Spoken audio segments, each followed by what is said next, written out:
Welcome back. Bulletin के सिलसिले को आगे बढ़ाया। खबर दें कि मुस्लिम लीग नून के कायद नवाज शरीफ जाती उम्रा से इस्लामाबाद के लिए रवाना हो गए। इस्लामाबाद हाई कोर्ट में नवाज शरीफ की अपीलों पर समाअत हो गई।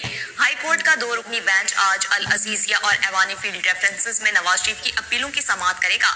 तफसीलात जानते हैं K21 न्यूज के नुमाइंदा जमीर हुसैन जमीर से। जी जमीर, आगाह कीजिएगा। जी बिल्कुल, साबिक वज़ीर आज़म मियां मोहम्मद नवाज शरीफ जाती उम्रा से इस्लामाबाद के लिए रवाना हो चुके हैं और उनके साथ साथ जो है उनकी जो बेटी है मरियम नवाज, चीफ ऑर्गेनाइजर पाकिस्तान मुस्लिम लीग नवाज, वो भी मियां मोहम्मद नवाज शरीफ की हमरा हैं और आज वो इस्लामाबाद हाई कोर्ट में पेश होंगे और मियां मोहम्मद नवाज शरीफ की अपीलों पर जो आज समाअत होनी है। इस्लामाबाद हाई कोर्ट का 2 रुकनी बेंच अल अजीजिया और ऐवान फील्ड रेफरेंसेस में नवाज शरीफ की अपीलों पर जो है वो समाअत करेगा।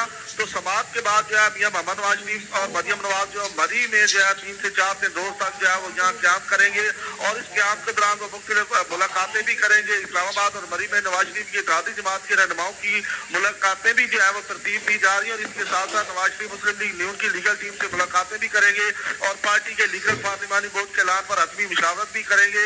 और दूसरी जानिब वज़ीर आज़म शहबाज शरीफ जो है उनकी आमद भी जो है इस्लामाबाद मुतवक्के है। तो आज मियां मोहम्मद नवाज शरीफ ऐवान फील्ड और अल अजीजिया स्टील मिल रेफरेंसेस में इस्लामाबाद हाई कोर्ट में पेश होंगे और इसी वजह से वो जाती उम्रा से इस्लामाबाद पहुंच रहे हैं और आज इनके की समाअत है। जी, तफसीलात के लिए शुक्रिया समीर।